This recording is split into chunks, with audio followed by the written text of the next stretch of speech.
and stars and blessings to children. ఎందుకు ఇక్కడ మనం అందరూ మీటింగ్ ఏర్పాటు చేసుకున్నాం చెప్పండి? ఎందుకు ఇక్కడ కూర్చున్నాము క్లాస్ వదిలేసి? మహిళా దినోత్సవాన్ని జరుపుకోవడానికి. అంతర్జాతీయ మహిళా దినోత్సవం. ఎప్పుడు అంతర్జాతీయ మహిళా దినోత్సవం? రేపు కాదు, రేపు ఎల్లుండి కాదు. రేపు అడిగితే మళ్ళీ రేపు అని చెప్తారా?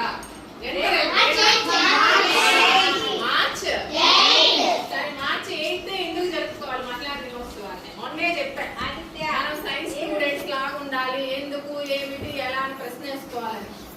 ఎందుకు మార్చ్ 8 జరుపుకోవాలి చెప్తా వినండి. ఇంతకు ముందు ఏంటంటే 1908వ సంవత్సరంలో అమెరికాలో న్యూయార్క్ లో చాలా మంది మహిళలు కుట్టు పని చేసుకుంటా ఉండేవాళ్ళు. కుట్టు పని అంటే ఏంటి? కుట్టే పని. అప్పుడు ఏం చేసేవాళ్ళంటే లైట్స్ కూడా లేవు, చీకట్లో కుట్టేవాళ్ళు వాళ్ళు.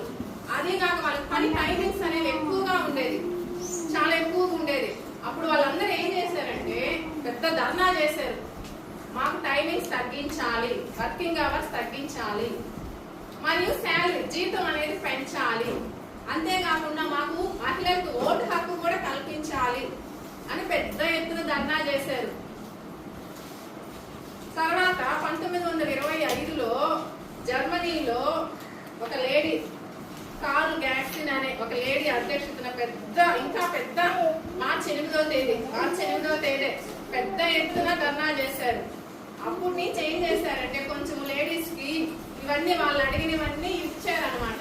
అందువల్ల అప్పటి నుంచి ప్రతి సంవత్సరం మార్చి 8ని ఏంగా జరుపుకుంటున్నారంటే అంతర్జాతీయ మహిళా దినోత్సవం. అంతర్జాతీయ అంటే ఏంటి? ప్రతి దేశంలో జరుపుకుంటారు, ఇంటర్నేషనల్. ఓకేనా? అందువల్ల అప్పటి నుంచి ఏం జరుపుకుంటున్నారు మార్చి 8ని? అంతర్జాతీయ మహిళా దినోత్సవం. అలా వచ్చిందనమాట. జనరల్ నాలెడ్జ్ కూడా ఇంపార్టెంట్ ఇది. మీరు ఏ కాంపిటేటివ్ ఎగ్జామ్స్ రాసినా మార్చి 8 అంతర్జాతీయ మహిళా దినోత్సవం ఎప్పుడు అంటే ఏం చెప్తారు?